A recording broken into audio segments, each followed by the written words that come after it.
ఎదురుగా అర్చక స్వాములు అత్యంత భక్తి శ్రద్ధలతో శ్యామల వర్ణంలో వెలిగిపోతున్న ఆ మూలవిరాట్టుకు నమస్కరించి అభిషేక ప్రక్రియను ప్రారంభిస్తున్నారు.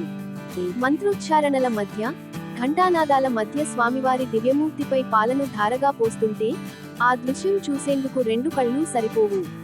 పాలతో తడిసిన ఆ నీలమేఘ శ్యాముని రూపం భక్తుల మనసులను పరవశింపజేస్తోంది. పాల అభిషేకం అనంతరం స్వామివారికి పసుపు నీటితోనూ సుగంధ ద్రవ్యాలతోనూ అభిషేకం జరుగుతోంది. పసుపు వర్ణంలో మెరిసిపోతున్న స్వామివారి ముఖారవిందం సకల లోకాలకు శాంతిని ప్రసాదిస్తున్నట్లుగా ఉంది. ప్రతి చుక్క ఆ దివ్య దేహాన్ని తాకి పునీతమవుతోంది. ఈ అభిషేక తీర్థం సకల పాపహరణం, సర్వరోగ నివారణం అని భక్తుల నమ్మకం. అభిషేకం జరుగుతున్న కొద్దీ స్వామివారి కళ్లలోని కరుణా కటాక్షాలు మరింత స్పష్టంగా, ప్రసన్నంగా కనిపిస్తున్నాయి. అంజలి ఘటించి ఆ గోవిందుని నామాన్ని స్మరిద్దాం. గోవిందా గోవిందా. అనంతరం వివిధ రకాల పుష్పాలతో స్వామివారికి పుష్పాభిషేకం నిర్వహిస్తున్నారు. రంగురంగుల రోజా రేకులు, చామంతి పూలు ఆ దేవదేవునిపై వర్షంలా కురుస్తుంటే వైకుంఠమే భూమిపైకి దిగివచ్చిందా అన్నట్లుగా ఉంది. ప్రకృతిలోని ప్రతి సౌందర్యం ఆ పరమాత్మ పాదాల చెంత పరవశిస్తోంది. ఈ దృశ్యం మన అంతరాత్మను శుద్ధి చేసి భక్తి పారవస్యంలో ముంచెత్తుతోంది. లోక కళ్యాణం కోసం జరుగుతున్న ఈ మహత్తర క్రతువులో పాల్గొనడం మనందరి అదృష్టం. ఇక ఇప్పుడు అత్యంత ప్రధానమైన ఘట్టం, స్వామివారి అలంకరణ. అభిషేకం పూర్తయిన తర్వాత జగదభిరాముడికి వెలకట్టలేని స్వర్ణాభరణాలను అలంకరిస్తున్నారు. నవరత్నాలు పొదిగిన కిరీటం, కౌస్తుభమణి, మకర కుండలాలు, హారాలు.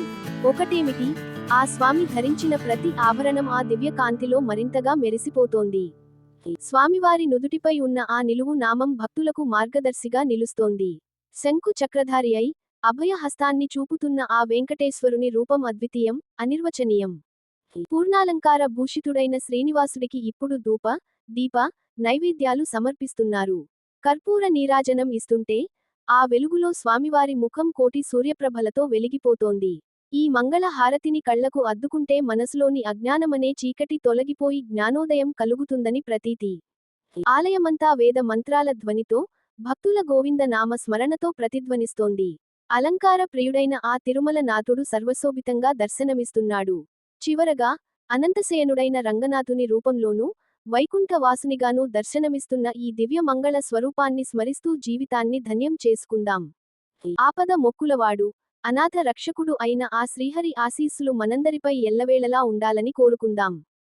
సర్వ మంగళ మాంగళ్యే, సర్వార్థ సాధికే, శరణ్యే త్రయంబకే గౌరీ నారాయణీ నమోస్తుతే.